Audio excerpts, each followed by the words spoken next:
Hello everyone, I'm Lokiya. Now let us revise SA 600 using the work of another auditor. So basically this standard is applicable in a situation where the auditor uses the work of another auditor regarding a component which is the part of the financial information which is being audited by the principal auditor. So basically another auditor is the auditor other than the principal auditor who has the responsibility for reporting on the financial information of a component which is being included in the financial information audited by the principal auditor.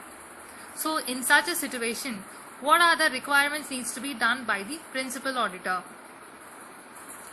The principal auditor shall first consider the professional competence of the other auditor in context with the specific assignment if the other auditor is not a member of the ICAI.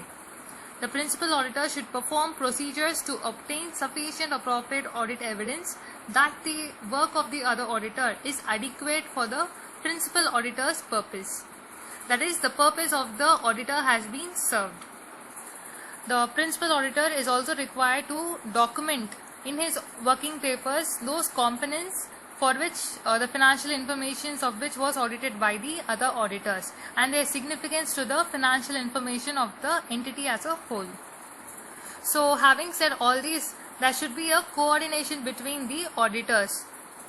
There should be sufficient liaison between the principal auditor and the other auditor, and for this purpose a written communication format would be most preferable. In case where the other auditor is come to know a significant findings that might be relevant to the principal auditor, then he shall need to bring it to the attention of the principal auditor. And in situations where considered necessary, the principal auditor may require the other auditor to answer a detailed questionnaire regarding the matters on which the principal auditor requires information for discharging his duties.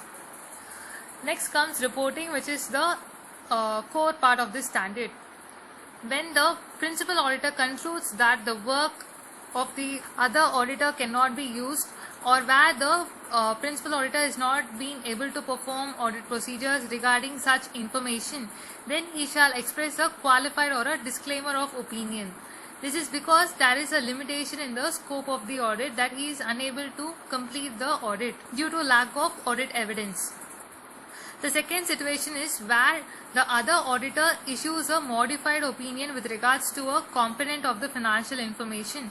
Then the principal auditor shall consider that whether it requires a modification in the principal auditor's report or not. Next comes the division of responsibility. The principal auditor would not be responsible in respect of the work that has been entrusted to the other auditor, except in circumstances which would have aroused his suspicion about the reliability of the work that has been performed by the other auditor. In case where the principal auditor's base of opinion on the financial information is wholly relying on the statements or reports provided by the other auditor, then in his report he should state clearly the division of responsibility for the financial information of the entity, indicating the extent to which the components that have been audited by the other auditor, which have been included in the financial information of the entity. So these are the requirements needs to be done by the auditor when he uses the work of another auditor as stated by SA 600. I hope it was useful. Thank you for listening.